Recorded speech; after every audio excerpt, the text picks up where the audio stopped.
পুরো আওয়ামী লীগ যদি আপনি দেখেন এই গভর্নমেন্টের একটা তো ব্যাংকগুলোকে একদম হোলসেল চুরি করেছে, সেটা তো কোনো সন্দেহ নাই। কিন্তু অন্যান্য ক্ষেত্রে যে লুটপাটের মূল বন্দোবস্তটা ছিল হলো আপনার এনার্জি সেক্টরে বা পাওয়ার সেক্টরে, এবং এর ফলে আপনি কি বললেন, আপনি পুরো এনার্জি রেজিম বা পাওয়ার সেক্টরের যে আপনি যেই ফ্লোর আপনি ট্যারিফটা যেটা নিয়ে আসলেন, সেটা আসলে এখন প্রাইভেট সেক্টরের জন্য এখন একটু ঝামেলার। অনেক বলছেন অনেক খাই, আমরা এখানে ইনভেস্ট করব কেন? এটা প্রাইস অনেক শুধুমাত্র তো পলিটিক্যাল স্ট্যাবিলিটিও দেখে না, প্রাইস রেজিমগুলোও দেখে যে আমার এনার্জি প্রাইসটা কীরকম। ইকোনমিক রিফর্ম বা নিয়মের কাজগুলোর জন্য এই গভর্নমেন্ট কী করেছে, এবং আমি তাকে সত্যিকার 195 দিব।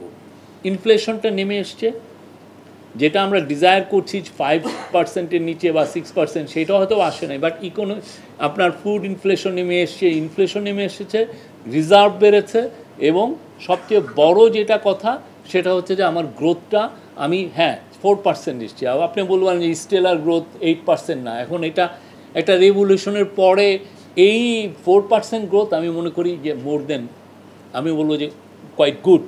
কেন এফডিআই আসছে না, এটা নিয়ে কিন্তু সিরিজ অফ মিটিং করেছেন চিফ অ্যাডভাইজার, যারা বাংলাদেশের টপ গার্মেন্ট বাংলাদেশ থেকে ইম্পোর্ট করে তাদের সাথে উনি মিটিং করেছেন। তাদের একটা কি ফাইন্ডিং ছিল, একটা মাত্র ফাইন্ডিং, যেখানে সবাই এগ্রি করেছে যে এফিসিয়েন্সি অফ চিটাগাং পোর্ট। এটা একটা লো হ্যাঙ্গিং ফ্রুট। আমরা যদি চিটাগাং পোর্টের এফিসিয়েন্সি না বাড়াতে পারি, আমাদের দেশ থেকে কখনো হাই ভ্যালুড ফ্যাশন আইটেম হবে না। কেননা হাই ভ্যালুড ফ্যাশন আইটেম স্টোরে, মানে অর্ডার পেয়ে স্টোরে উঠতে তার 15 দিন লাগে, 10 দিন লাগে, কেউ এখানে করতে পারে। এটা কুইহাকসুন এসে বারবার বলছেন, গ্যাপের যিনি আসছিলেন তিনি বারবার বলেছেন, পিভিএইচের যিনি এসেছিলেন ফিলিপ ভ্যান হেলসেন, ওনারা এসে বলেছেন, এবং এই আলাপটা ওনারা বারবার বলছেন যে চিটাগাং পোর্টে আপনার এফিশিয়েন্ট করতে হবে, এবং এটা একটা ভেরি লো হ্যাঙ্গিং ফ্রুট। পুরো গ্লোবাল কনসেনসাস হচ্ছে আপনি যদি এক্সপোর্ট লেড ইকোনমি করতে চান, আপনার প্রথম কাজটা হচ্ছে আপনার লজিস্টিক্যাল যেই চ্যালেঞ্জগুলো সেগুলোকে আপনার অ্যাড্রেস করতে হবে। এর ফলে আপনি যখনই চিটাগাং পোর্ট এফিশিয়েন্ট হবে, আপনি ফরেন ডাইরেক্ট ইনভেস্টমেন্ট আপনি আটকায় রাখতে পারবেন না। আমরা চাচ্ছি Chittagong port will be as efficient as a port of Singapore. যে এফডিআই বাড়ানোর জন্য মেন কাজ হচ্ছে আপনার চিটাগাং পোর্টের এফিসিয়েন্সি। সেটা বিএনপি আসুক, জামাত আসুক, এনসিপি আসুক, যে কোনো আসুক, আপনাকে এই জায়গায় হাত দিতে হবে।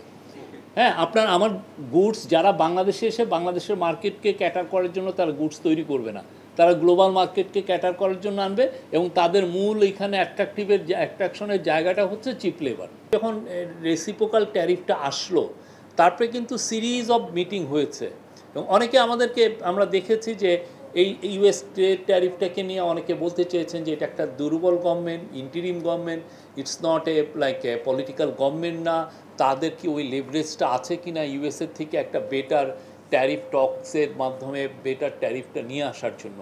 প্লাস অনেকে খুব হাইলাইট করলেন এনডিএ, এবং এটা আমরা বলবো যে পুরো জিনিসটাকে অনেকে এটার থেকে ঘোলা পানিতে মাছ শিকার করতে চেয়েছেন অনেকেই, এবং যারা অনেক বুদ্ধিমান লোক, যারা জানেন যে অনেক দেশের সাথে এই যখন ট্রেড টক্স হয় তখন এই ধরনের একটা আন্ডারস্ট্যান্ডিং থাকে যে আপনারা এই যেগুলো কথাবার্তাগুলো হচ্ছে সেগুলো আপনারা প্রেসে আনবেন না। এটা হয়ই না। ইন্টারিম গভর্নমেন্ট প্রথম থেকেই কনফিডেন্ট ছিলেন, প্রথম থেকেই তারা প্রিপেয়ার ছিলেন। গার্মেন্টস অনেকে বলেন যে বিজিএমএর এদের সাথে কথা বলে নাই।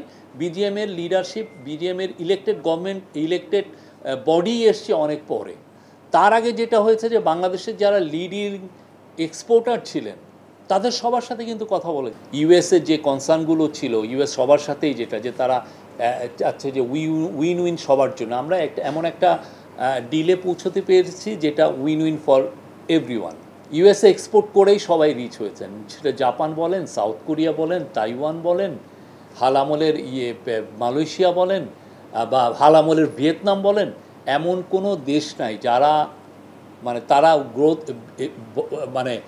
প্রসপারাস এবং রিচ ন্যাশন হয়েছেন এক্সপোর্ট লেড গ্রোথের মাধ্যমে। আর এক্সপোর্টটা মূল ডেস্টিনেশন ছিল ইউএসএ।